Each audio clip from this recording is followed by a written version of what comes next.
Darren's Air Conditioning Services. Professional services at affordable prices. They have air conditioning units starting at $2,800 with free delivery, installation, and Wi-Fi ready. We supply Pioneer, Lennox, Comfy, and Infinity, all at unbeatable prices. Servicing of a 12,000 BTU at only $150. Don't forget to check them out on Google, Facebook, Instagram, and TikTok. So contact Darren's Air Conditioning Services at 749-8245. Darren's Air Conditioning Services. Professional services at affordable prices.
Good evening to all of the viewers, and welcome to another episode of CUTT Live on a Thursday at a little after 8 p.m.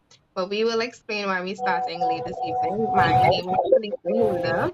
I am one of the hosts of tonight's program. This is a CUTT event, and as my co-host to the left or right of your screen, depending on which angle you're looking at, it's my left. Ian Griffith. Good evening, Ian. Good evening, Felicia. As my co-host will explain, we had a little bit of TN Tech issues tonight, which unfortunately had us a little bit late, but definitely could not stop what I anticipate to be a very moving program that we have scheduled for you tonight. And this is my second week hosting or co-hosting this program, and I am in particular looking forward to tonight's episode. Of course, I'm going to leave it to Ian to introduce our guest, or guest plural, tonight. But before I turn over to Ian, I do want to reiterate, this is going to be a CUTT member, because this is a CUTT program. Primarily, this is a CUTT member who is coming to tell a story, and tell that story from a perspective of Citizens Union and approaching the Citizens Union and being a member of the Citizens Union. But apart and aside from that, just a story that I believe me as a person, as a woman hearing it, and you, the viewers, women and men alike, I think in it you're going to find your humanity is going to come out here. And Citizens Union, if it's one thing it always does, it grounds me and it reminds me why we do what we do. These are real people living real life situations in a country that's literally everywhere you turn, you can face some kind of assault or victimization of some kind, whether it be physical, whether it be so many other ways. You go to the grocery and I swear it feels like you're getting assaulted by the high prices. So we live in a very untenable country right now, and we're dealing with real life citizens who are facing what it feels like to live in this country. Last week we dealt with the TSTT workers, the visa workers, the retired workers, the retrenched workers, and the story is just the same, and it's the same with them and the carrying workers and the MTS workers who called today when they heard that we're helping out the TSTT workers. It's the same. It's people facing a country where promises are empty, and bottom line, you have no one to turn to. The courts are a failure. The justice system is a failure. Unions are a failure. And while Citizens Union is not the be all and end all, it is a beacon of hope for some people. It's a beacon of hope for our members. And tonight's story, I believe, it is a beacon of hope for me. And I hope, from what you hear tonight, that you're not it's not about Citizens Union, but you move to become a more involved citizen of Trinidad and Tobago on a whole, because I think that's what it all boils down to, us as citizens becoming more responsible beings. But I've spoken a lot, so at this point I do want to turn over to Ian, who is going to do his um his part in introducing the story and the scenario that we are going to hear about tonight. Ian, floor is all yours. Okay, good night, everyone. Thank you, Felicia, and Satish in the background holding down controls. I know he makes this look like a walk in Wildflower Park, but it's very technical. Very.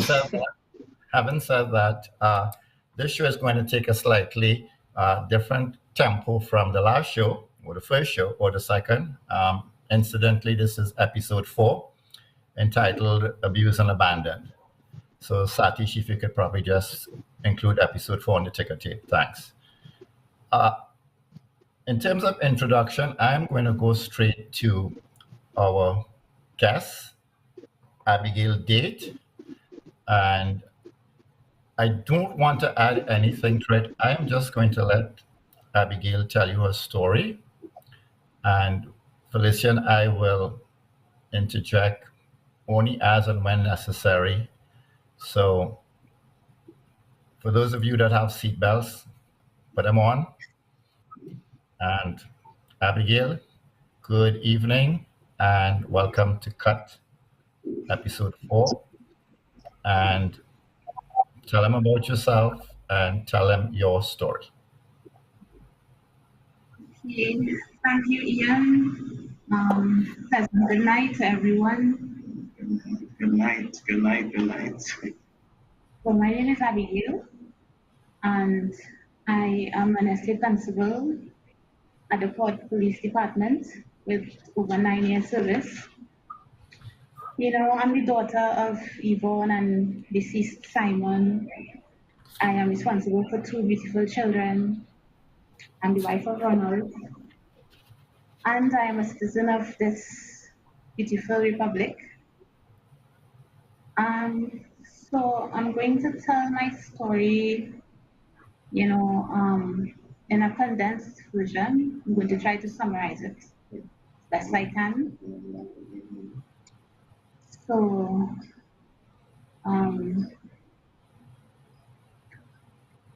in November 2021, I arrived at work for duty, and I was placed under the care and control of a particular supervisor.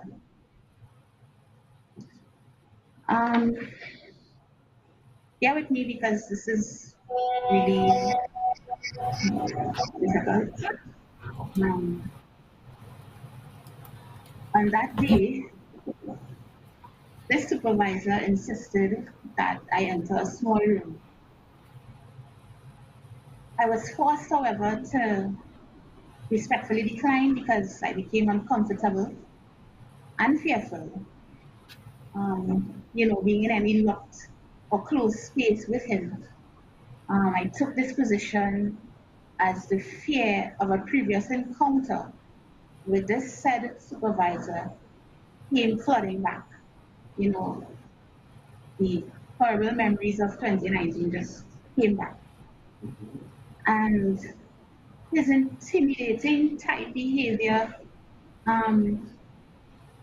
it induced an instant headache and a strange nervousness, so much so that I had to call headquarters and I let them know what was happening, and I actually requested a change in location.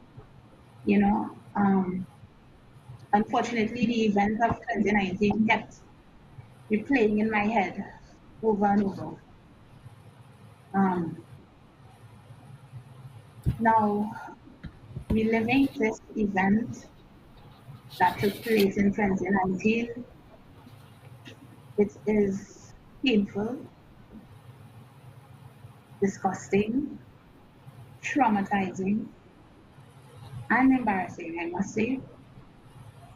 But it needs to be told to preserve my sanity and to guarantee my safety. You know, thankfully, my support system has changed. You know, I was of the view that with time, your wounds could heal, and I suppressed the trauma. But suppressing the trauma together with the actions of the supervisor, unfortunately, brought back everything like a flood of emotions. It just came back as if it happened yesterday. Oh, whew. Here goes the story. There goes. Um, so one dreadful afternoon between October and December 2019, while performing my duties, I was violently attacked by the supervisor while at work. Um, After the end of the operations on that day, the supervisor remained, and I was kept back and instructed to take up duties inside the building. As I entered the officers' quarters, I was followed and was grabbed in a bear hug, my hands locked to my side, with little to no movement. I was even lifted off the ground at times throughout this attack, throughout the struggle. Um, Ian, I don't know if you remember a movie by the name of Anaconda with Jennifer Lopez. All right. Yes. Well, okay. Well, I don't even think that an anaconda could have squeezed me as tight as this man did during this attack.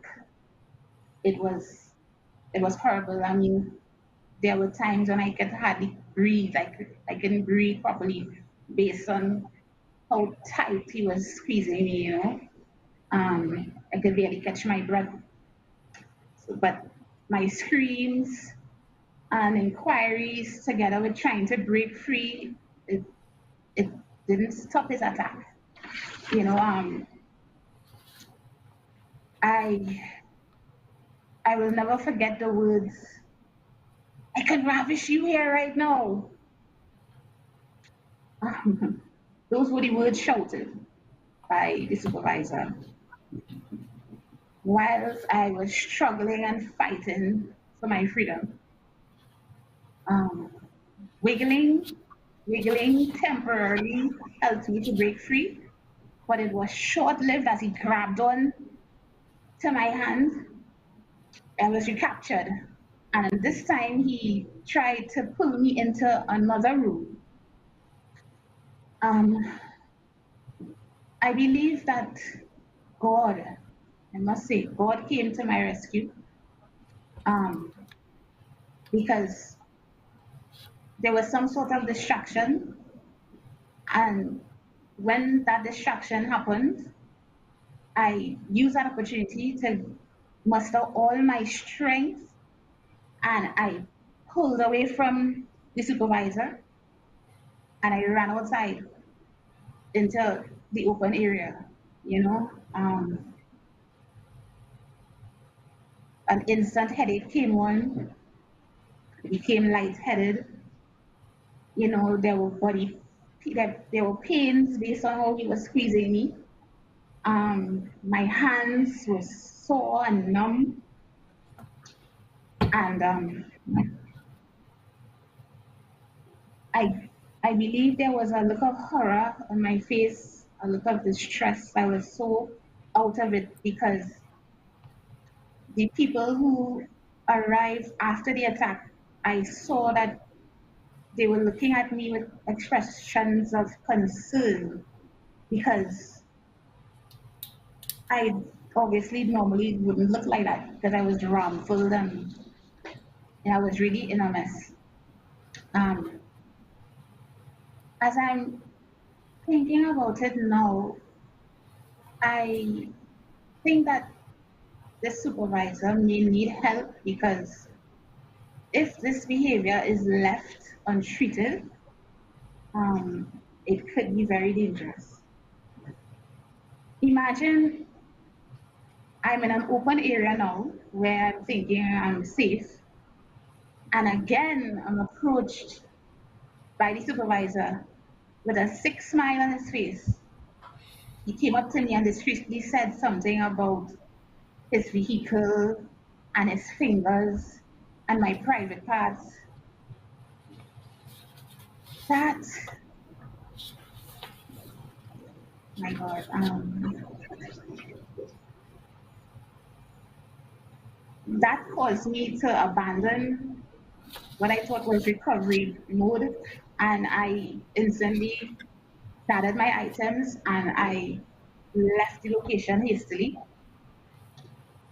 Um, the truth is, I must take some blame because I made every effort to suppress this terrible attack. You know, I was so ashamed, I felt defeated.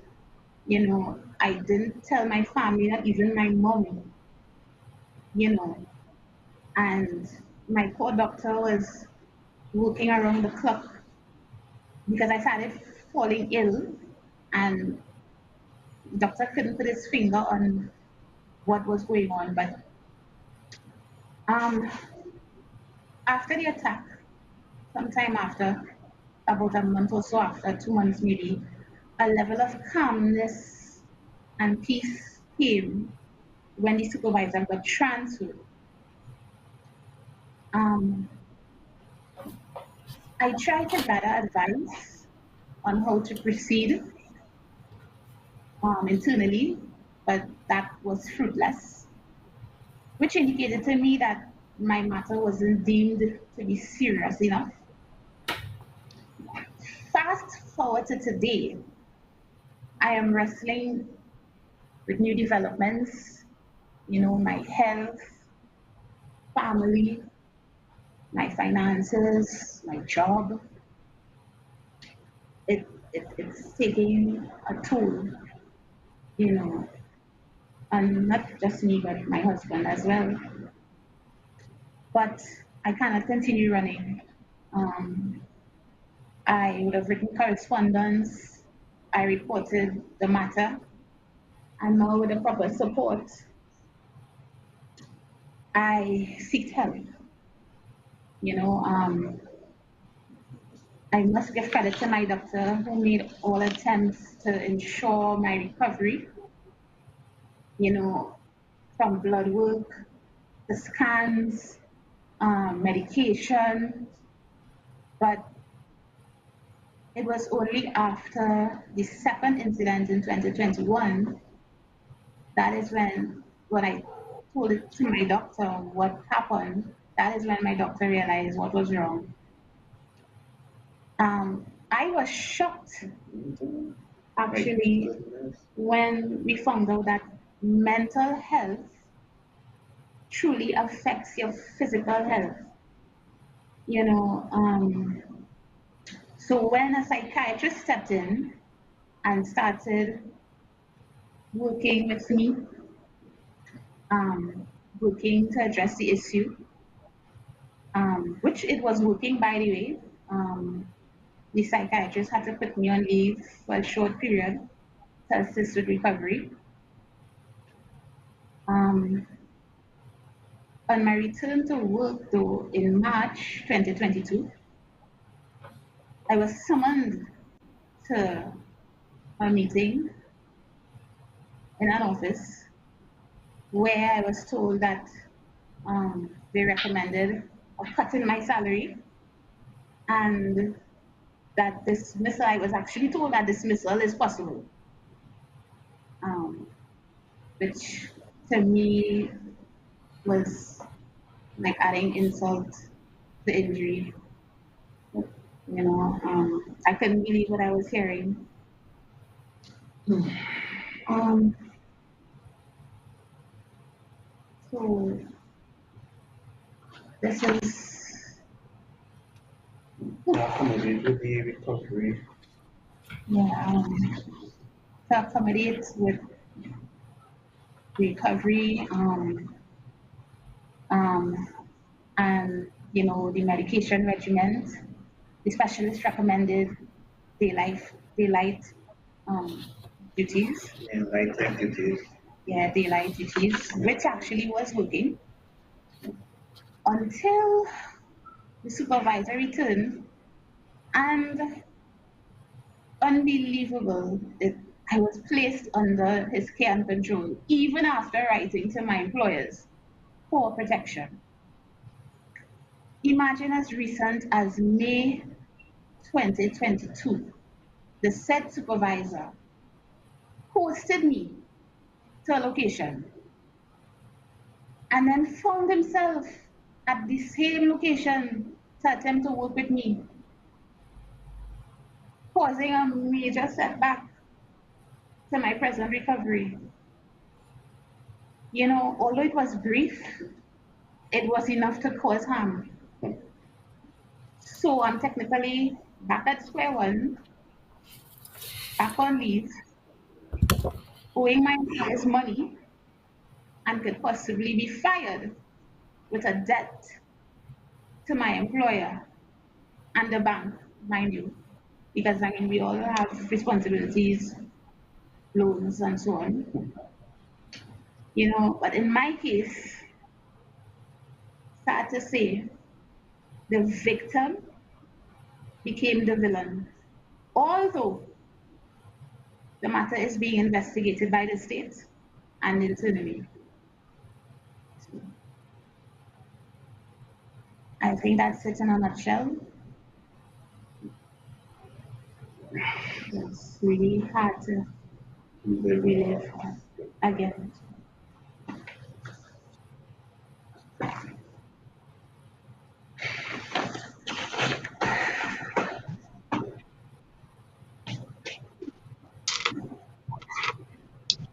I think it's safe to say we heard a lot. Um, I don't know if this is the right question to ask Abigail, but are you okay? Um, it's really hard because this is something that is so serious. Um, Being attacked like that at work, and I feel like I'm being persecuted and punished for something that is not my fault. So Um, Abigail, Ian, I don't know. I'm not sure if I heard it mentioned or if it can be mentioned, because she did mention it's being investigated by the state. Are we at liberty to say where she works and where this incident took place? Yes, Abigail, you you want to can. tell? The Port Authority of Trinidad and Tobago.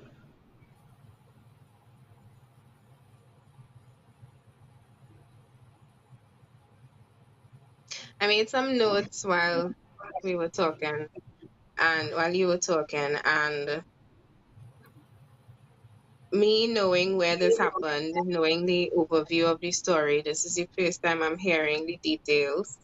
And I did that intentionally because I wanted to hear along with Trinidad and Tobago what is the horror story taking place as experienced by Abigail at the Port Authority of Trinidad and Tobago, and the absurdity of the situation from sexual harassment to victimization to the fact that the person was brought back into the environment where the assault happened, to the fact that they put her back under this person, to the trauma and the mental health trauma that but the mental health issues that obviously arose from the trauma of being assaulted by your immediate superior, and the fact that we take mental health so very lightly in a country where suicide rates are happening at much higher rates than we really care to admit.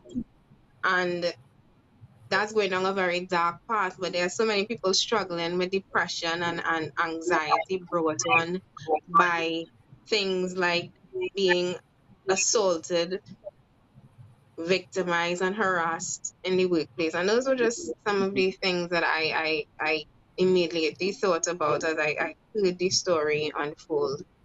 And it makes sense that you came to the Citizens Union, that you came to Ian, because how else would we have known what is really taking place? You know, Ian? Yes. Abigail, I'm going to hesitantly ask you a few questions to give clarity to the ordeal you just relived. So, the incident that occurred in 2019 up to the period of, well, and for the viewing public, I'm going to be specific. The first incident occurred on Friday the 19th, 2021. And the second incident occurred on Friday the 19th. No,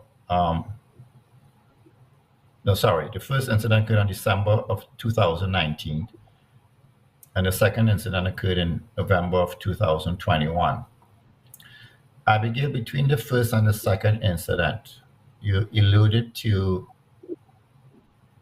keeping it a secret, and your significant other at the time, you quote unquote protected him by not disclosing the information for fear of his response to the person that traumatized you. Yes. So he was not aware, and you buried the secret inside of yourself. Yes. And you began to have adverse reactions, and you began to seek medical care and attention. If you can just tell the audience a little bit about the medical care and attention you were seeking and the hoops of fire you were going through until you got to a juncture when you had to seek an alternative type of care. Well, so many things were going wrong. I started suffering with headaches. Up to this day, every single day, I get headaches. One thing that was alarming to me is that high blood pressure does not run in my family. My mother is 71. She's never suffered with high blood pressure. My mother's mother never suffered with high blood pressure. My dad, before he died, according to my mom, never had that either. So it's not in my genes. Before all of this, I never suffered with high blood pressure. But then lo and behold, my pressure started to get high. I started to develop, well, I didn't even know what it was at the time, but all I knew is that I couldn't sleep at night. And if I did fall asleep, it wouldn't be for long because I kept waking up like every 10 minutes or so. I would be on the surface, something like that. And when I went to my doctor, he told me it was insomnia. He said it could be the shift system, because the shift system really is a kind of unpredictable system where you're working any particular order and you don't even know how you're working most times. Like, okay, for example, let's say today's Thursday. Sometimes on a Friday, we don't even know how we're working the following Monday. So it's crazy. Um, and I started to have nightmares. Actually, um, I started getting obese. I, I, I guess I would eat for comfort, and I didn't even realize why. Not knowing it was because I was suppressing this horrible attack, and I wasn't dealing with it. And so it was only after he came back at me last year, and I finally told my doctor about this supervisor and the fact that he came back at me again. Then the doctor was like, "Oh my God. Well, then this is deeper than I thought." And then he decided he has to bring the specialist, you know.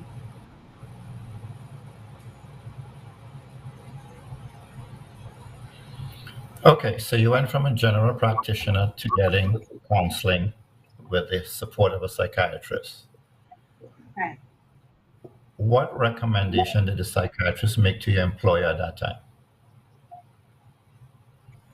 Well, after he saw me and I told him what happened to me,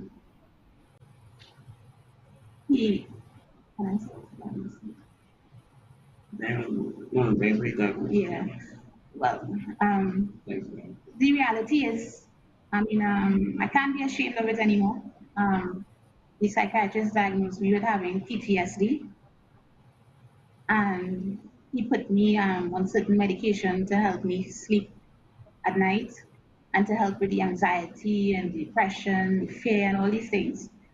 And based on that, he made a recommendation. He wrote a report to submit to my employers recommending that I work day shifts based on the medication that he has me on, because obviously I can't work at night if I'm on medication to help me sleep and so on, so yeah.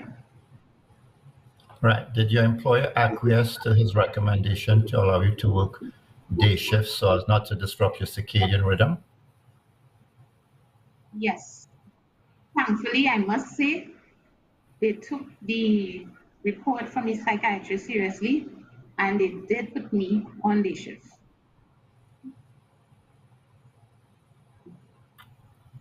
Okay. Having been placed on day shift, during those day shifts that you are now assigned to help you with your recovery, did you have to encounter the corporal? And I want the viewing audience to know, because of the nature of this show tonight, we know the corporal's name and his number. So we're not going to mention it. Okay? All right. So to the question, did you have to encounter him in any way when you picked up your daytime duties or shift that was adjusted to allow you to work day and sleep at night? Uh, at first, everything was going, well. I was coming along because the supervisor was on vacation. But unfortunately, when he came back from vacation last month, I got the shock of my life when I saw that all of a sudden he magically ended up on morning shifts just like me. And I instantly felt sick and afraid. And I felt like I got a slap in my face because I wrote I wrote to my employers asking for protection from this person, asking that I not be placed under his care and control. Okay. But that interaction, was it continuous or was it an encounter in the course of the duties, maybe to dispatch you or assign you to some area of the port, depending on the requirements of the day? Yeah, well, they actually put him in the charge room to be co-manager of the morning shift. So I would have had to come into direct contact with him. What I did to try to avoid that, I went to the first in command, the person senior to him. I spoke to her and I asked her kindly if she could assist me. I let her know. I said, well, we all know what's going on. Everybody knows I would have written reports about this attack. The matter is being investigated. So to avoid any sort of problems, I asked her kindly if she could assist me by being the one to dispatch me on the second half of the duty because she is responsible for the first half of the shift. And after the lunch break, my attacker, is responsible for the second half of the shift. So I asked if she could be the one to come in between us and dispatch me for the second half of the shift. And she agreed. I must say, she did agree. But Okay. Right. You indicated you had written to the management of the port for protection. What was the response of the management of the port? they never responded to my reports. Okay. Again, to the viewing public, we have copies of the letter that was written to the port and to whom it was addressed. And we're not going to mention the names, but what Abigail is saying is not something she's uttering on this show, which is a result of her trauma. It's documented. Did you feel at any time you needed to report this to the police? Yes. I made several reports. Um, I started off at Westbourne Street Police Station, but then after they took the report, they said to me, well, that is not their jurisdiction. So they sent me to Central Police Station. When my husband and I went to Central Police Station, mind you, he has been with me every step of the way. Um, they took the report at Central Police Station, but then after that, we decided to write to the Commissioner of Police. Yeah. Right. And who was the commissioner of police at the time? The present commissioner. Okay. And was his response favorable to your letter to him? Oh yes. He sent acknowledgement. They wrote to me letting me know that they received my report and an investigation would be launched. They did in fact launch an investigation. They came on the job and they interviewed myself. Well, I was interviewed at CPS, Central Police Station. They went on the job and they interviewed several officers. And also the crime scene, crime scene CSI people, they actually went to the place where the attack happened and they took pictures. They did this stuff. Yeah. So that investigation is ongoing. Well, last, yeah, I believe so. Yeah. All right. I appreciate that. Look to each other for affirmation as to what ongoing means. So the public knows it's not ongoing. Okay. All right. While Abigail was rightfully hesitant to refer to a comment of the person that caused her distress, in the report to the Deputy Commissioner of Police. She won't say, but I will quote it because I have the letter written to the Deputy Commissioner of Police on the 14th of the 12th month, 2021. I will just begin with, in my state of confusion, he approached me with a smile and said, so I think at this point the children should just go to the refrigerator and get a juice. Come, let me drop you down the road now. Let me finger you. Children can return now.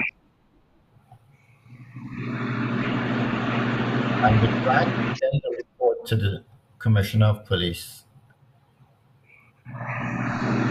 The incident occurred, and the crime scene investigators took pictures of the physical location.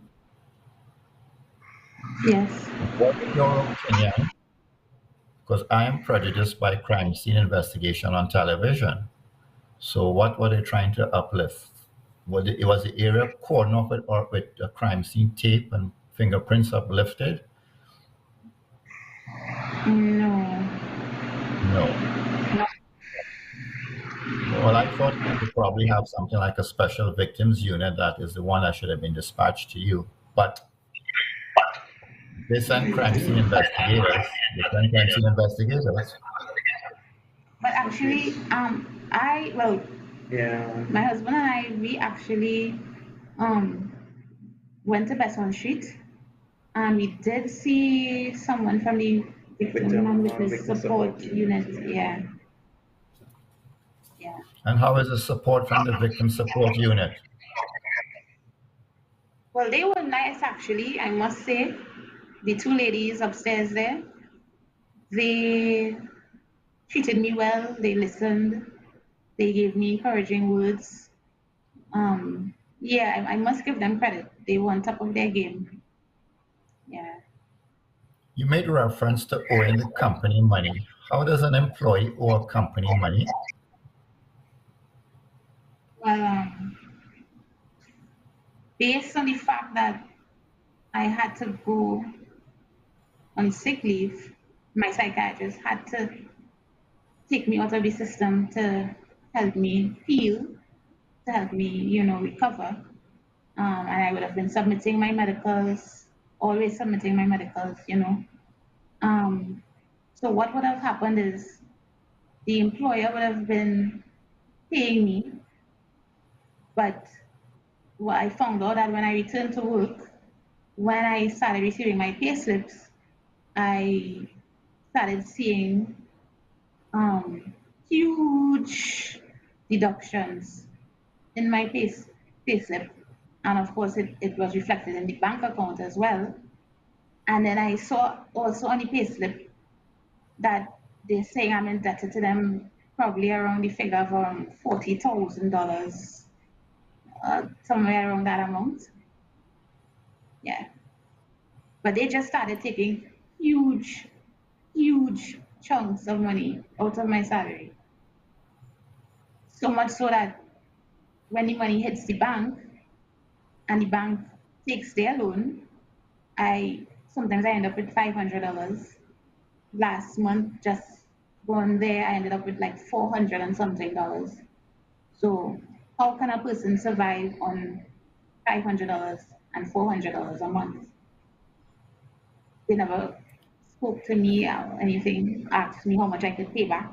They just decided, they made a unilateral decision to take huge chunks of money.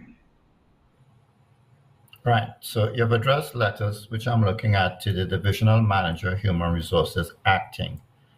Did they, upon your return, have a discussion with you and ask you what would have been an affordable amount over an agreed period that they can deduct from your salary, or was it a decision that came out of the blue? They never spoke to me. Nobody is talking to me. They just did it on their own. They don't talk. Did the divisional manager, human resources, acting, knowing that you owed approximately 40,000, suggested to you that you could explore any other options available for some sort of claim through, let's say, NIB/NIS, which if you get, you could have probably used it to offset the quote unquote amount you owed your employer?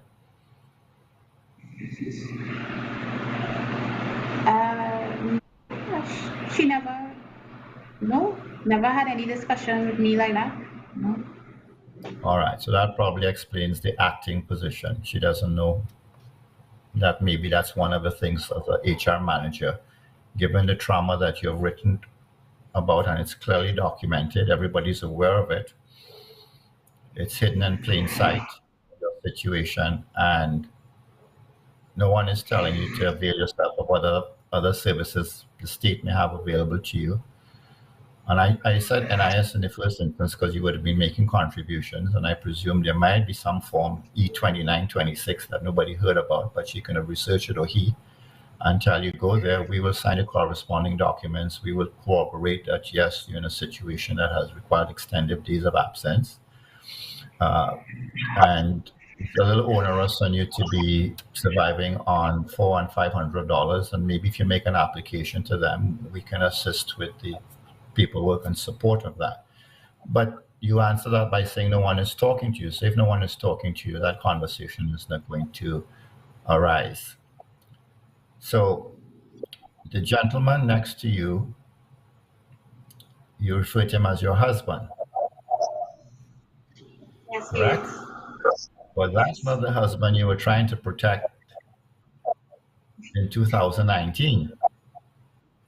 No. Is this one calmer and more serene, and the other one was a little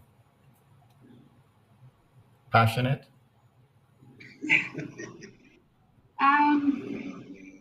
You could say so. I didn't want that other one to get himself in trouble. I mean, I don't know what he would have done, but now it's really hard on him, I must say as well, because as a man, first and foremost, and then as my husband, it's not easy for him either, having to see this person almost every day. Sometimes even having to work with him. So I don't even know how he does it. I know it would be tough. I think it's You know. Does my intervention. your husband, the one at your side, also work at the Port Authority? Oh yes, he does. So In the that same explains department. to also see him. I was trying to infer what you meant by also see him, meaning the Oh yes. person of interest. All right, so your husband sees him and you see him on the same Right. location at the same employer. All right, Yes. okay, so it's difficult for both of you. It's difficult for him to see the person and exercise restraint, and it's difficult for you to quote unquote work in proximity to the person, to be either dispatched to a location or to be transferred to the shift. And then you made reference to the most recent iteration that you were in a confined space recently as of May 2022 that triggered everything from 2019 and 21. Yes, unfortunately. You made reference to a past comment about you could be fired. Yes. Did they indicate you through the rape net on what grounds? Well, the person said it's based on my absenteeism for, did he say it was absenteeism? Something to add. Yeah, my absenteeism, Records. my records, and he said records don't lie, records don't lie. And who is saying this to you? I mean, not the person's name, position.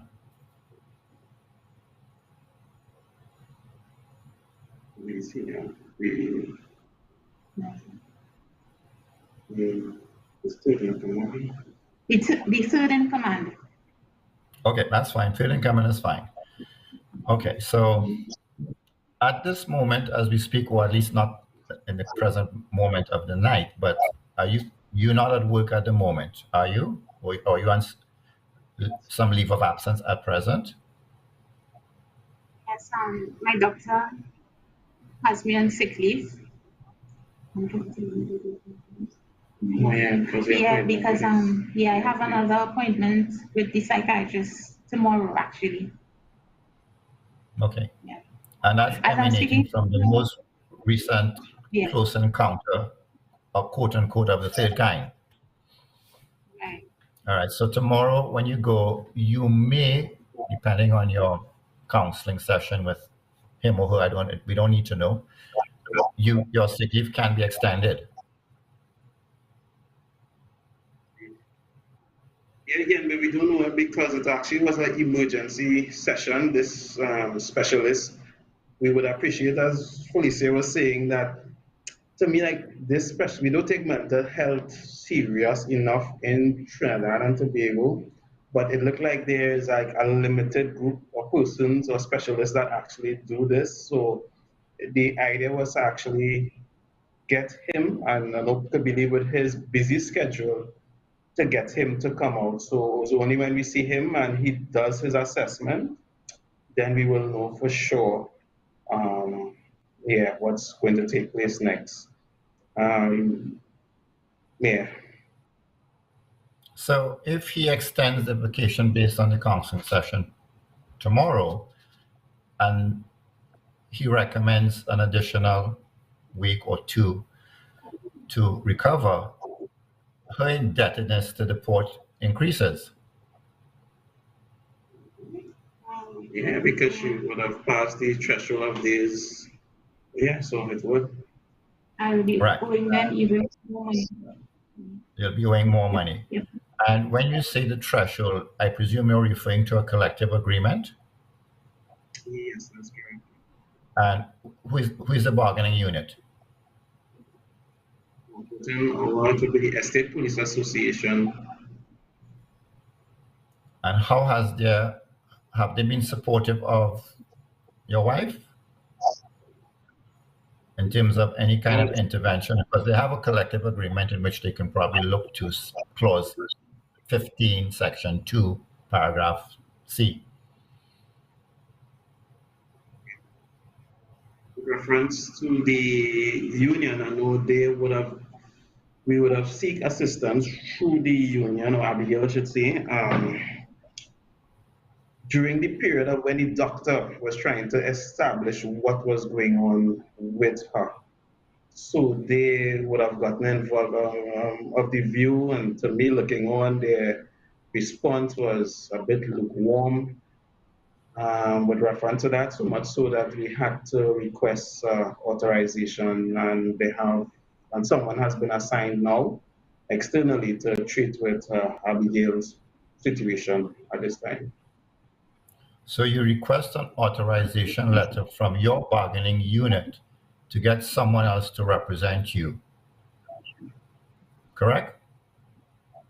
Yeah, because we would have had a situation where the president of the union would have been written to. I don't know if, based on Abigail Center, to me, if the problem could have been she sent it through WhatsApp, meaning a short message identifying herself as a member, and by extension attaching a PDF document with maybe about 8 pages of letters and reports. So I don't know if you may see that as being informal, I don't know. But after a time when she got no response, she, saying having reached out, that is when she decided to send them an ex correspondent again to review the issue with an attachment, and to keep in the period of the, that I was told there's a particular lifetime or period or lifespan. In keeping with that, she realized that time was going and no response, and then that's when she requested an authorization type letter. So you have pivoted away from your bargaining unit, even though she's making contributions, and you have quote unquote retained an independent advocate. Oh, yes, that's correct. At this time, yeah. Right. Okay. Well, I don't want to belabor your anguish. It's 9:06. I do not know if Felicia has anything to say.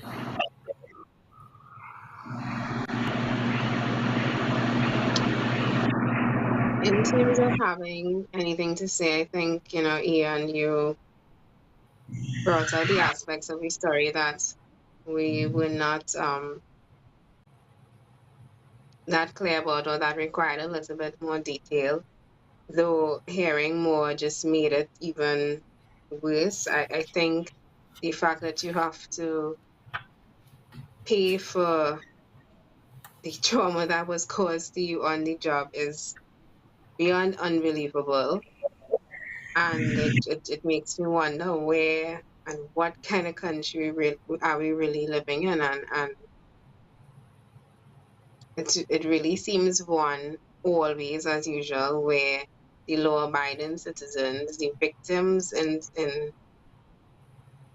situations where there's a tremendous amount of power imbalance, a situation where you have a superior versus a subordinate, that, you know, this level of victimization could take place and you feel as though there is no redress or outcome. But, as I told Abigail off air, I admire her willingness to tell a story like this and to be able to say where and who, you know, even if not going into extreme detail. I think you more than did your part in telling a story so that other victims, any other woman out there who is concerned that she may be being targeted or she may be in a situation where she experienced something similar or worse than Abigail tonight, that they could feel comfortable to tell their story, that they could feel as if there's somebody on their side. Because you just tend to find that a lot in situations like these. It happens a lot more often than we would care to admit. I am a woman. I have experienced sexual harassment in previous jobs. And it's not something that we talk about publicly, but it's something that happens. Has it gone this far? Have I been, victimized and traumatized as Abigail? No, but there's so many other women who have, and not because I didn't go through that level of trauma means it did not have an impact on my psyche. Everything, every experience in your life, good or negative, impacts you. And this was obviously a very painful situation to have to go through. And like I said, Abigail, I admire and applaud your bravery. You inspired my own bravery. I think that was the first time I ever spoke about that aloud. And I know you will inspire other women who would like to have their story told. And it's about time we, hear a little bit more about these stories. And I'm not trying to inspire in a Me Too movement. I'm not trying to inspire any kind of movement. I'm just trying to get more women and men, because men are victims of these things too, believe it or not. Let's not live in denial. Get more men and women and even children speaking out on issues like the one we heard about tonight. So I'm really grateful that Ian and this show and myself could be that conduit, that medium with which you can tell your story. This platform was created for members like you of the Citizens Union, even non-members, to not just come in to get assistance, but to be able to use this to tell a story. We need to tell more of these stories. And again, thank you very much for sharing with us. Ian, thank you as usual for doing your thorough and due diligence as you normally do, uncovering parts of the story that I think were very critical to my information, to the viewers' information. And I know, like I said at the beginning, this is going to touch some of you, men and women alike. I know it's going to touch some of you. I know you're going to think about somebody who, experienced something similar. You're going to think about your own self who may have experienced something similar. And that's what we need more of, that unification. Let's tell our story and let's heal together as a nation. And that's it for me. Okay. Abigail, just picking up on a couple of things Felicia just mentioned. Now that you're, well, not prior to tonight, in terms of your work environment at your place of employ, have other women approached you to share similar stories?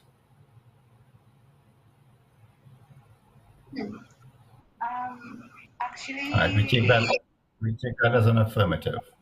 Yeah. Okay, you don't have to. Okay, all right. So here's what I'm going to do without even meeting with the executive of CUTT. I'm going to sort of bind them with our discussion. So when you return to work tomorrow, no, when you return to work, depending upon your doctor's recommendation, we want to make it known and want to say it here live that the Citizens Union will make every possible resource available to you for whichever situation you would encounter when you return to work at the Port Authority. That's one. Two, in the weeks, I will not say days, to come, we are going to establish a safe zone within the ambit of CUTT for women like yourself and those that you alluded to in your present work environment and beyond the Port Authority nationwide.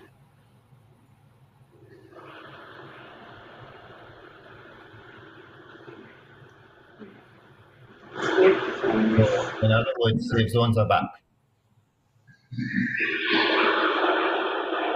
that's good news. I'm happy to hear that. I would like to thank both of you, and it's not a matter of I want to thank more, but I would just like to say that the support you get from your husband is admirable because I know in a moment he said to me that he gravitates towards holidays to work double and triple time to get money to support you when you have $400 or $500 in your account. Ronald, Yeah, so yeah, would thank have. you. Yeah, Easter. I mean, Easter on there. It would have been nice to like take the family out to do something special, but had to pick up duties to make sure because we would have commitments as everyone, and it is a challenge to make sure. And even the medical, because we even make a joke about it. There is a drawer sign for this medication. I mean, some of the words they can't pronounce, they can't spell, they can't remember.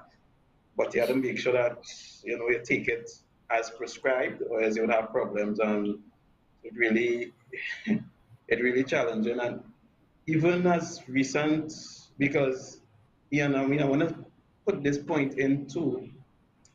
I think what really drive it home for me was the last incident, as she mentioned, in May 2022. Imagine looking for your wife and can't find her after she walk away from the vehicle and just disappear in thin air, saying, mumbling something, and then only to be found home and then had to be taken to the doctor, calling on spot in the middle of the night, like it was like late evening, and he had to come and administer something. I call it tranquilizer to think like there's that there's that experience alone was serious enough and hurtful enough. So it's not a game. And coming out of it, the lesson we learn, and this will be for all persons listening, male and female, suppressing this stuff I mean, it may sound like a challenge I've been credit my wife for going through and fighting and speaking out, but the suppressing is dangerous because even when she can't sleep, I can't sleep too. I'm affected as well. So suppressing, let's say something. And Ian, based on that, thank you for extending that safe zone because persons need to say something. Need a Most of place where they can go. most of your medical situation may be just that. The fact that there's something causing and that hidden secret, that situation or that unfortunate circumstances that took place to you, be it from small, be it middle, be it old, whatever, let it out. It isn't serving you no good. Stop it. And the persons who actually doing it, some people listening and doing it, well, stop it. Because you are destroying citizens, you are destroying human one life to live. And when you take away this person opportunity or even sanity, it's like me would have to live with it. I would have to pick up the pieces of someone's action. Is it fair? Ask yourself that question. Thank you, Ronald. Thank you, Abigail. This show ends now because the show has to come to an end. But what I would say to you, CUTT support of you begins the minute the screen goes dark.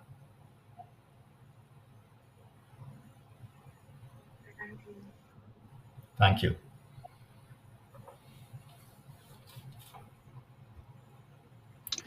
All right. Thank you, Ian. And he did not have to consult with the rest of the CUTT executive on that. I think it's needless to say that we open our doors to anybody else who may have faced this, allowing them the opportunity to come in on their own time when they're ready. Yeah. Okay. Okay. Good night, everyone. All right. Have a good night, Ian. All right. So, like we did last week, we moved to the business affiliate portion of the program. This is a CUTT hour. Well, it's now an hour and 90 minutes. We started a little late, so we have some time. Philip just called and said that I could have some of his time that he usually uses for his program. So I would like to take this opportunity to bring on our first business affiliate. Before Satish, before you bring him on, let me just reiterate why we have this segment of the program. We started the CUTT Business Affiliate Program around the same time last year.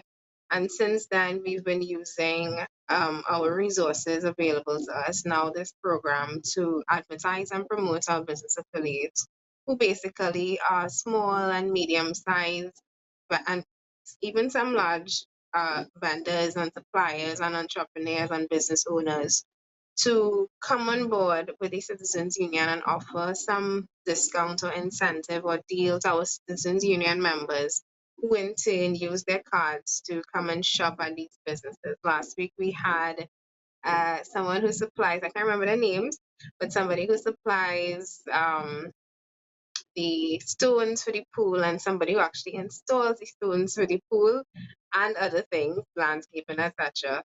And neither of them knew the other was coming on. I didn't know who was coming on, but in that same program, they were able to offer each other, well, I could sell you your stones for cheaper and you could sell me, or you can install the stones to people that I know cheaper. So it was a nice proof of concept where business to business owners can benefit, business to consumers, you be the consumers, the Citizens Union members, and of course the businesses benefiting from having our members shop at their establishments over any others that they can be shopping by, simply because one, we want to strengthen the CUTT family. We are stronger together. That's our motto, our slogan, our tagline.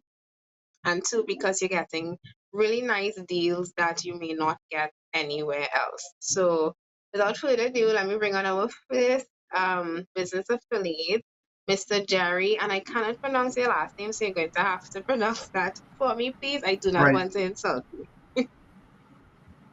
All right, good evening to everyone. Are you hearing me? I'm hearing you loud and clear. All right, my name is Jerry Dalabai. I'm originally Lullaby. from Arima, but now I live in Chaguanas. It's an easy name to pronounce, Dalabai. Like what kind of Dalabai? Well, Like what? literally Sorry. nothing. What kind of Dalabai? Dalabai. That's my name, Ah, Dalabai. lullaby. That's just the pronunciation. That's not the That was actual a good one. spelling. Lullaby, yes. So, Okay. Mr. Jerry Dollabile, from Man Handcrafted Leather Products, please do tell us about your business, what you're offering to Citizens Union members. Tell us your whole story, when you joined the Citizens Union, etc. The floor is all yours.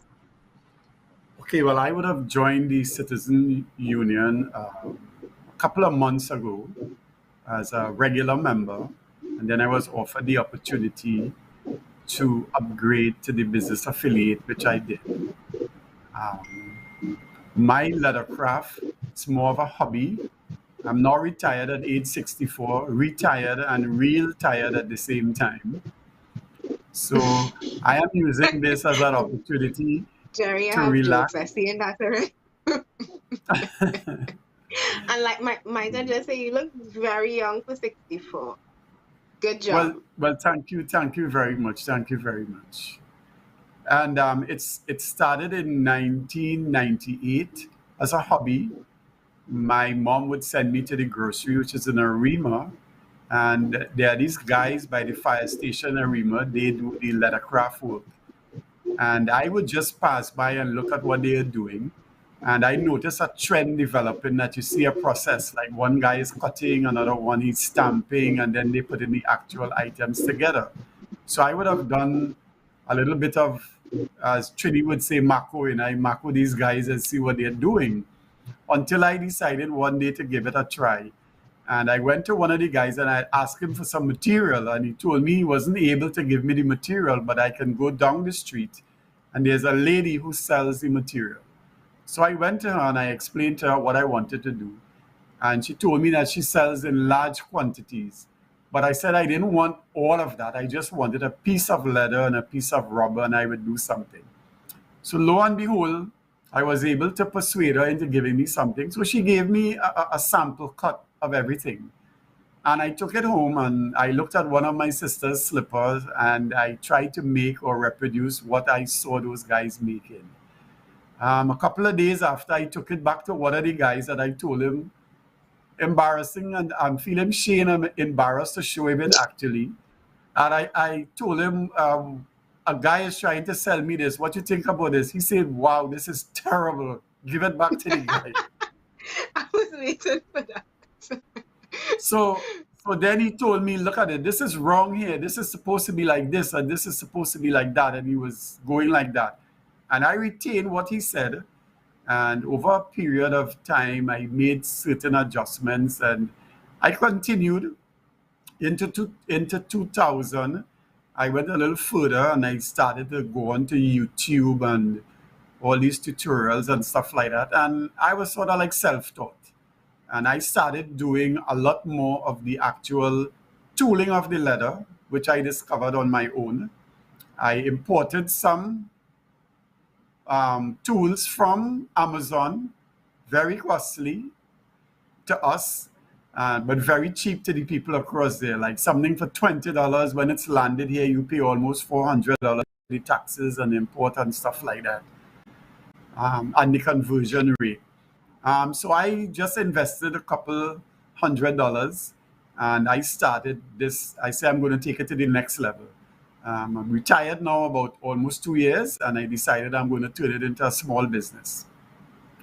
So that's where I am. My name is Jerry, and I go under the name J-Man Leather, J-Man Leathercraft, and that's pretty much it there. That's how I G-Man got the Leathercraft. J-Man. Yeah, J-Man Leathercraft, and it's on Facebook. I just opened a group page a couple of days ago, and you will see my items there. Actually, what I do, which is different, right? Which is different to most people, is I do a lot of colors, and it's dyes, of course, and if you notice that particular image there, you're going to see hand tie-dye. And I do tie-dyeing of the leather, which is not common in Trinidad. And the leather is not Wow. sold tie-dye. It's sold in the normal veggie tan color, which is that cup that you're seeing on the top there. That's the normal color, sort of brownish color. And then I now will put my colors to it and I would tie-dye it and then take it to the next level. I would make like ladies slippers. I like to make ladies slippers because the reason why with one man size slipper, I can make two ladies because men feet are always bigger than the ladies. So it's economically viable to make for the ladies. That's what you see here. Now, some of those Yeah. straps that you see in there, like the musical straps and the one to the top there and stuff like that, that is imported and it's very expensive to import, but cheap in I America. love it though. Now, That the is one my that you see, style. I love the it. one that you see at the bottom with the Nike, that is a little bit of plagiarism, but I was trying to drive a point home that people buy these expensive slippers and sandals that they see because there's a Nike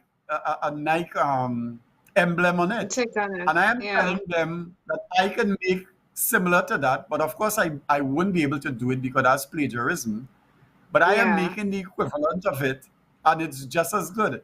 I remember a guy came to me with one of those Nike rubber, well, they call them slides. For the men, they call it slides. You know, it's just you slip it in, and it was broken to the top. And he asked me to fix it. Now, he paid about $600 for it, and he's asking me now to glue it and stitch it. So I told him, I said, well, I was just playing with him and pulling his leg. I said, well, I think that's going to cost about $200 to repair. He says, but as a simple repair. I say, well, yeah, but the shoe is, if you're willing to spend $600 On on a a Nike shoe. shoe Yeah. or a Nike slipper, well, then, you know, it's like having an Audi and you don't want to buy the battery, you know, or For you don't want to real. put the gas. That's how I look at it.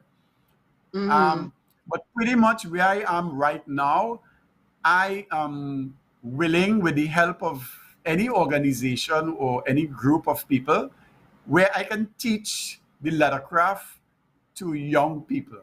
I am saying after 32 contact hours, anybody would be able to reproduce a pair of slippers or sandals or something, or they can work in teams where they can together do a little business, you know, like a business segment of their own.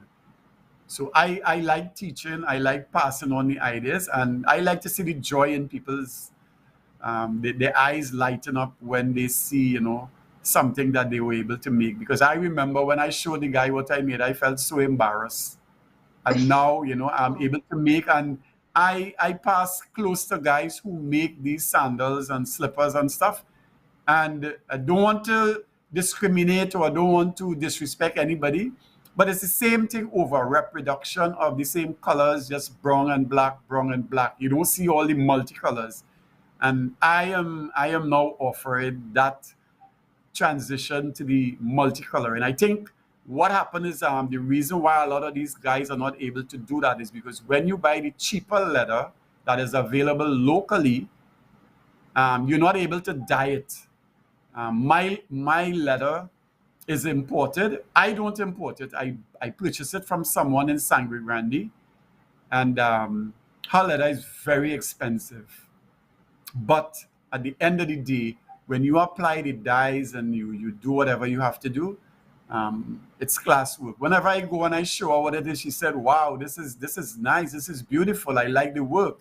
How much is it?" And when I give her the price, she said, "But it could be cheaper." I say, "Well, if I get the material cheaper, of course I'm going to sell it cheaper."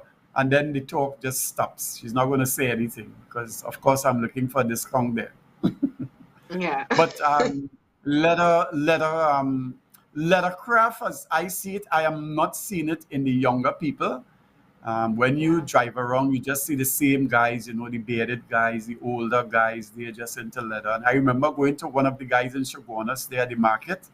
I was trying to get like a buckle or something like that. When I went to him and I showed him what I did, he said, "Wow, boy, you're one of the few that into this because there aren't much people doing it." So I think maybe the older people are holding the tradition of leathercraft together, but not the young people. I am offering, Right. And my that's services or my training. Anybody self-taught, I would teach. so is that what you are offering to Citizens Union members? Because I thought it was Well, discounts on I sandals. am I was getting offering I excited. am offering my products at a 10% discount to Citizen Union members. Um, and also, I am hoping that through this little segment here, that whatever community groups, it doesn't matter, I would not mind doing some classes with some young people or even adults as well, as long as you want.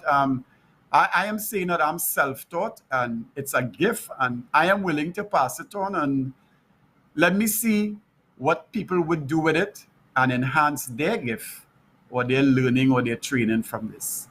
Um, well, of course, I have a few items here like this one. I'm not, don't know if you're able to see it. This is like a lady's sandals, and it's, of course, this is the sole. This is the material that's available, and that is the colors that you see in there. It's all tie-dye colors. It's tie-dye. I love that. Now, I love that so much. this one here now is a traditional type of thing that you're going to see, but it has a lot of tooling. I do a lot of tooling. So you're going to see, you're seeing it there. Again, I try to enhance it with the colors and stuff like that, but this is just a basic pattern. And this is what the guys normally buy. They call it the slide, but they would buy the Nike, of course, with it. But I am offering this. This has stitching, leather stitch. It's stitched right around, hand stitched. Everything I do is handcrafted. Nothing was machine. Everything is hand stitched. I don't use any machines at all. So this would take me hours to do. And I'm a person, when I'm doing it, I do it in segments. Like one day I would do cutting, and then another day I would do the tooling, and then the dyeing and stuff like that. So it takes me like about 7 days in actual time to do one pair of slippers or sandals, because I like it to dry properly. I don't cheat the process. Now I can make a pair of slippers or sandals in 7 hours, 5-6 hours. I can do that, but then it's not going to hold properly. I like it to dry, and then I would look at it and look at the different angles and see where I need to do, and that's it. I also do like these as well, right? It might be religious to some people, but I'm just showing what I'm able to. And this is leather, of course. This is a piece of leather that I would have tooled. This is another one here that I have here. I did this around the time for Good Friday. And so you're an this is artist it as here. well. Pardon? I said you're an artist with leather, because that's art. Right, and this is a little horse that I did. I just tried something, a piece of scrap leather, and I tried something. So what I would actually do, I'm letting the secret out here now. So this is the actual drawing that I would transfer onto. And you would Let me see. I'm trying to get it centered here. I'm trying to get it centered. So these are just drawings that I compiled because I am not good at drawing. I cannot draw. So what I would do, I would go onto the internet, and anybody can do it. You go onto the internet, and then you can size it, whether you want to reduce it or you want to enlarge the size based on the piece of leather. And then you transfer it onto the actual leather. And then there are certain tools that you use. They're like little chisels. They look like screwdrivers. And that's it. I would put the different colors on it to give it different effects, and I would let it sit. And when you apply the dye, like for the first couple of hours, it just sits there, and then after a while it starts to get a character when you tool it. When you strike the chisel against the actual leather, the colored leather, then you start to get a different shade. If you're using blue, you get a dark blue, a light blue, and different tones. And this is the story now that is is being told there by using the chisel on the leather. It's called embossing. Many years ago, it was called repoussé. They do it a lot on copper. Like you would see these copper earrings and the steel pan. A lot of jewelers do it, but you can also do it on leather. There's another thing that you can do on leather. It's called pyrography. Pyrography is like using heat, like burning tips, and you can etch onto the leather without actually punching the leather. So you actually like using like something like a felt pen, but it's heated at the end, and you just scribe on the leather. So it's like drawing with heat. It's called pyrography. All these are things that I discovered. I never went to school for this. You And I just teach a learned as I class go. there, basically. Well, I like to teach. Teaching is my thing. I'm not a school teacher by No, but nature. But I like clearly to that teach. is your passion, and I have to say there's another business affiliate interview that left me blown away, because I mean, from the intro to your business, getting that backstory and how it started, I think that was the perfect preamble to learning about you as a business affiliate, and for all the other and future business affiliates coming on, consider that. We like to know where your business started from, particularly because you said so much in this one program that slippers with the Nike sign, people would rush to buy that, whereas somebody who is taking their time, you just said you take 7 days to properly, I don't want to say make, I want to say curate, because it seems like it's art you're doing, to properly curate and put together one sandal. And I mean, you do find that much these days, and good quality material. I saw one that I want. I hope you have it in a size 6, because that's my size, or 5.5. Well, what I Depends on what I how try your what I size. try to tell a lot of people have encouraged me to put it online for sale, but there's a problem with that, right? If I make a size 7 slipper for somebody, whether it's a man or a woman, a size 7 for you might be different to a person in Port of Spain or in another part of the world, because everybody's foot is different. So what I try to do, I try to custom design or custom make. Now it might be a little tedious, it might be a little lengthy, but at the end of the day, you don't want, like, some people, as I say, it may sound humorous. Some people, they may have a longer toe, they may have a shorter toe, they may have a fatter toe, and stuff like that, or the instep might be high. Some people have a So you funny heel. customize the sandals I based, or the customize, I slippers customize. based And on I am your saying customized foot. I don't mind taking the drive to whatever part of Trinidad, because of course I would be seeing Trinidad What you as well. saying right But I now? will, and So you I will coming down measure grab and go someone's this foot. weekend to measure my foot, because I want one. I will measure someone's foot, and then I will make the slipper, and then I come and I will try it. And if it's nothing, I just resize it and whatever until the customer is satisfied. Because at the end of the day, I keep saying this to people, I am not good at selling. I cannot sell. There's some people, they sell you something and it's too tight, and they say, no, it's good, it's good. No, I'm not like that. I am about customer satisfaction. If you're not satisfied, I walk away. I'm saying, okay, I'm sorry, and whatever.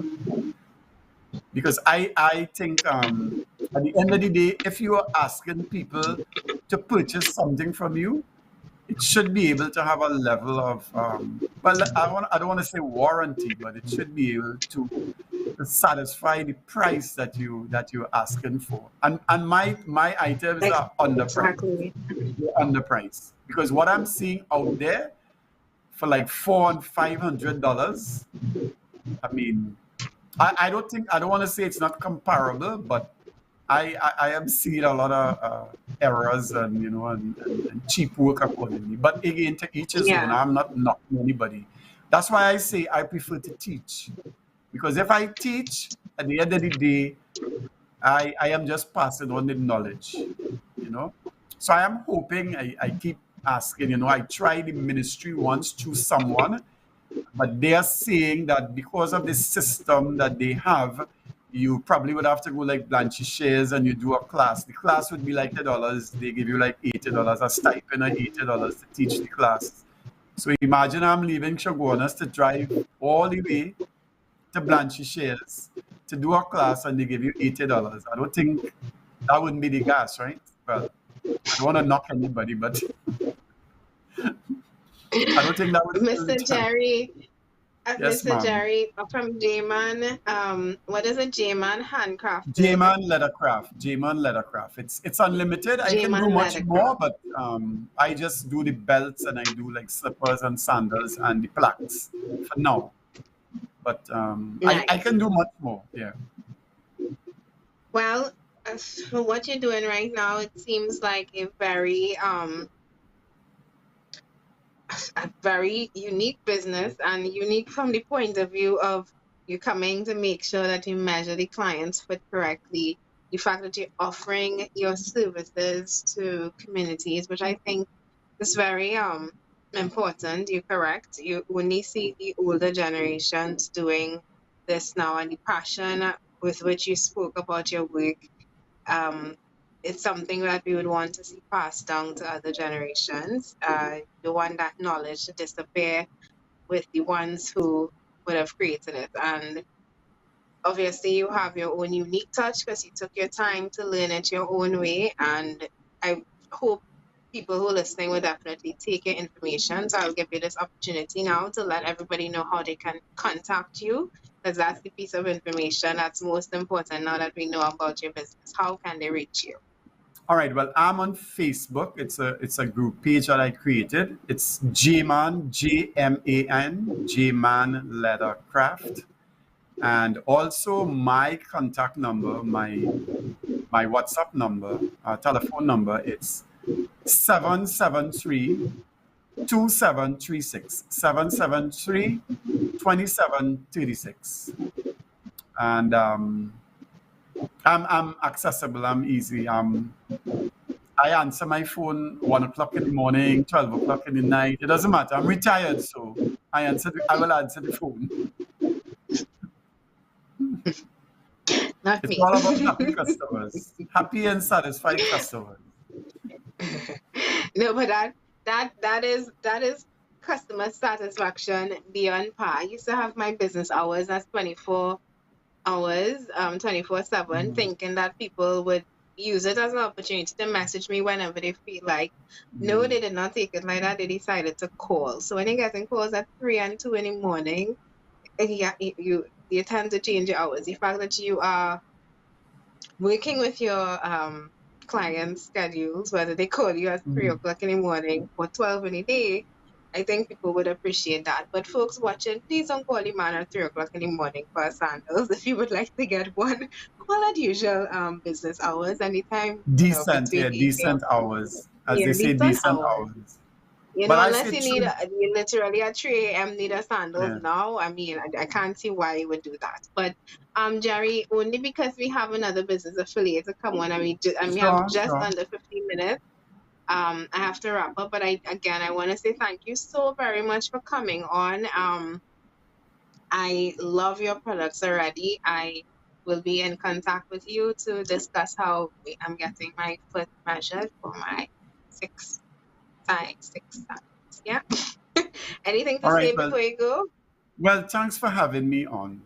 And I encourage others to be members of CUTT, whether as just a general member or an affiliate member. I know it's something new, and I'm enjoying what I'm seeing right now and what I'm seeing for the last couple of months. So again, thank you for having me, and I look forward, as I say, to having some classes. I really, really prefer having classes in the near future. Indeed. Thank you, Jerry, for being on, and we will certainly give you a mention before we wrap up the program. Take care. All right. Thanks very much for having me. You're welcome. All right. So our second and final business affiliate who's coming on tonight is Mr. Joseph Ross. I'm going to let Joseph tell you all about his business, what he does, and what he's offering to Citizens Union members. Joseph Ross. Hello, good Good night. Can you hear evening. me? Yes, I'm hearing you. Well, I just want to thank you for giving me the opportunity to come and talk about my business. It's a brand new business. It's a geriatric home located in Four Roads, Diego Martin. The name of the home is called RHL Homes. Like I say, it's in Four Roads, Diego Martin. It's something that I had in my mind to do for a very long time. I used to work for an assisted living run by the Marriott in New Jersey. And when I came here, I saw some homes that I really wasn't too happy with. And I decided that one day I would open up a home, and so said, so done. So this month is actually the first month that we are opened up. So my background is, it's really food and beverage is my background. I was in the U.S. Navy and for 4 years in food and beverage, and then I went off into the Marriott. Well, I worked for other hotels and restaurants, and then eventually I got to the Marriott and assisted living. I worked for 2 assisted living facilities, and in the food and beverage department. My wife, who is my partner, she worked for 18 years at Cornell Hospital in New York in administration. But the real heroes here would be the registered nurse that we have. She has been a psychiatric and general registered nurse. Right now, she's based out of the Diego Martin Health Center. And she's been working with geriatric homes, helping and guiding them and training their caregivers. So she has trained our caregivers. And they were working for her before they joined with me. And I hooked up with them because I owned a building where there was a geriatric home. And when they left, I spoke to the nurse and a few of the caregivers, and I told them that I had intentions of running the place and continuing a geriatric home in the same location. And they said that they would team up with me to do that. So, what we offer basically is, the basic that you would expect in a geriatric home, bathing, feeding, cleaning. But what surprised me too with the nurses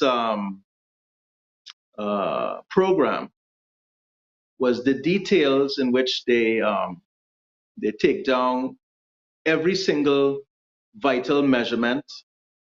They make journals from every resident of their eating habits, sleeping habits, mental alertness, even things like whether they want to take a shower or not, bowel movements, all of that kind of stuff. They take records of course, their medication. And the purpose really is so that since they live here with us, if they have to go to their doctor for regular visits or whatever, we will send a report so the doctor will know what's going on, because at this point now we have more information than the family would have because they live with us. So it's a big responsibility, and we try to make it where everybody here is a family. So they're moving from one family to the next, and that's basically the idea behind this home. It's a very safe environment. We encourage visits because that's of course part of the therapy and recovery. We take people who have had strokes, people who are bedridden, people with dementia, and basically an older crowd, 70 and above is what we would expect to come here. Although there would be people who are younger who may have had a stroke that we would facilitate. So that's basically about it. It's like I say, it's something new. It's something that I had in my heart to do for a long time. It's something that I feel is needed in this country. I know that the government is trying to start some sort of elder home act or something they're trying to pass. I don't know. It hasn't passed as yet. So right now it's not too much regulation as far as who can open up a home. But, we work with the Ministry of Health, and we're trying to do everything that they need us to do, and beyond. So it's not basically just trying to pass their guidelines, but it's really trying to go beyond, because at the end of the day, we're dealing with human beings, and we have to give them the best care that we possibly can. So that's about it. Indeed. Thank you so much for that, Joseph. So tell us, what is your business offering to Citizens Union members? Well, you see, again, it's because it's a geriatric home. It's not like I'm not making sandals like the other guy. So, which by the way, some of it does look good. You know, it's for your parents, your grandparents, or whatever, and what they need basically. So it actually wouldn't be the actual union member, but their family who would get the benefit. Which and what we plan to offer would be diapers. You know, we would offer the diapers for the members' relative when they come here, because that's an expense that you'll be surprised. It is an expense that everyone. I'm not surprised. I'm not surprised at It's all. like babies, you know? It's like if you had a baby, then it's the same thing. Yeah. You know, No, I it's the same understand. thing. I understand, and I think that is a lovely offer. And it might When you last longer than consider, babies would. pardon? I said adults might be in diapers longer than babies would be in diapers, depending on their age when they come in and when they have to use it. You know, depending on their mental or physical condition. But how the saying goes, once a man, twice a child. You're a That- baby, and that's then you correct. turn into a man, and then you age into adulthood, where you basically need to Yeah, be that's, taken care of like a baby again. yeah. And you can't understate that now, because I was thinking about my mom just the other day. I'm like, listen, I'm the age that my mom was when I was 10 years old, and I'm realizing, whoa, time is really flying, and my mom is nearing the age that my grandmother used to be. So you're thinking about your parents' age, and you never want to think about them getting older, but the reality is Well, they you see, have to get older. that is the sad reality Hmm. that we face, and people don't want to prepare for getting older. So you would They don't. find people kicking and fighting when they are told they have to move into a home. And unfortunately, you know, we live in a society where everyone has to work. You know, it's not like before where, you know, you would find like the wife staying at home and the grandparent is part of the home. And when the grandparent becomes old, there's someone at home to take care of that person. Now Yeah. everyone has to work, you know, so you really can't leave someone at home who can't take care of themselves. So you have to put them someplace, you know. So that's the sad truth. So, you know, everyone needs to prepare for it. It's something that is going to happen to all of us. I mean, well, most of us. Some may die young, but most of us are going to end up, you know. So be healthy, eat right. You know, it's. I mean, when you're here, you see um, the results of people who have not taken care of themselves and what has happened to them. So, I mean, and you do find people who are 100 years old and they're still moving around and they're doing, you know, and you're surprised by that. But that's very rare. So, you know, you got to take care of yourself. Take care of yourself and take care of your elderly and aging loved ones. And for persons who are looking for a place that they can safely house their loved ones, Mr. Joseph, again, tell them the name of your business and how they can contact you. It's RHL Homes. The Facebook page is RHL Homes, and my number is 684-2873, or you can call 468-3186. And come and visit us, give you a tour of the place. And like I say, if your family is here, we do encourage you to come and visit, spend time with them. It's part of the process of them just being happy and adjusting to a new environment, because it is tough, when you have to leave your home to come to a new place and live with strangers. So thanks Indeed. again for having me here. Thank you for coming on, Joseph, and thank you for joining our CUTT Business Affiliate Program. You are the first home for elderly persons we have as a business affiliate. So I do hope for our members who are looking for a place for their loved ones, for their parents, for their friends, because these days your friends are like your family, that you can turn to RHL Homes. The phone number is 684-2873. Give them a call. And you as a CUTT member, he just explained diapers are one of the costly expenses. It's something that the home is going to cover for you as a Citizens Union member. So do take advantage of that opportunity. Reach out to us if you know somebody else who may be interested. Of course, if they are Citizens Union members, they can benefit from this deal. Thank you so very much for coming on, and I Thank look you for forward having me. to working with you as an affiliate partner. All right, so that is it for the program today. We had our first hour, which dealt with an issue of assault and violence at the workplace, the Port Authority of Trinidad and Tobago to be exact. What comes out of that, I'm very interested to see Ian and his team. I know he's going to work very hard to resolve that issue, get that worker the justice that she deserves, amidst what seems like a tremendous amount of victimization. And then we had later on in the program, of course, we had the business affiliate portion, which we just wrapped up.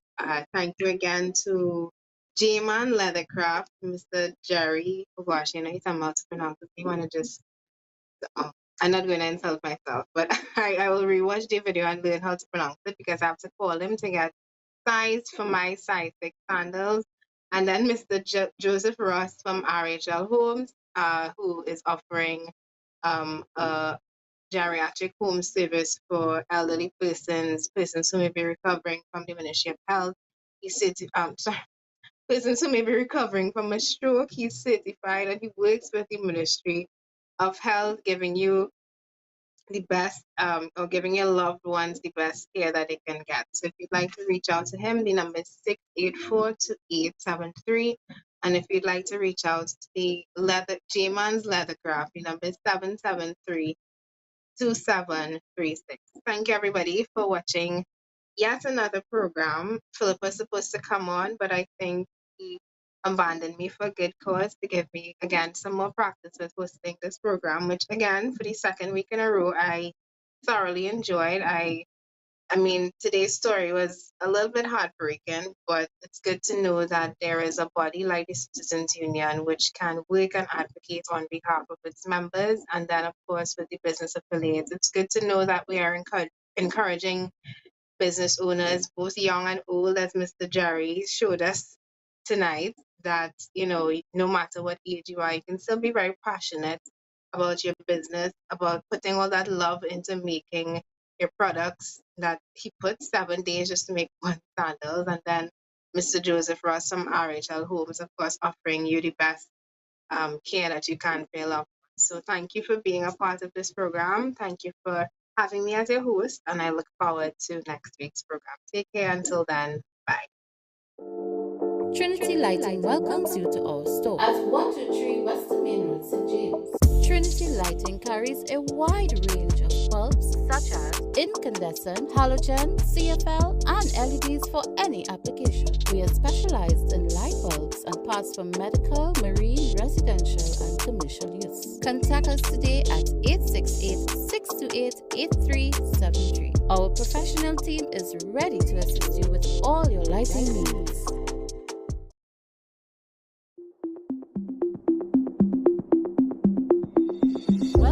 The Pharmacy Hub, located at 1A Gillingham Junction Road, Chagonis, opposite the Charlieville gas station. Come on in and get 10% off all prescription and 20 to 30% off selected dispensary medication.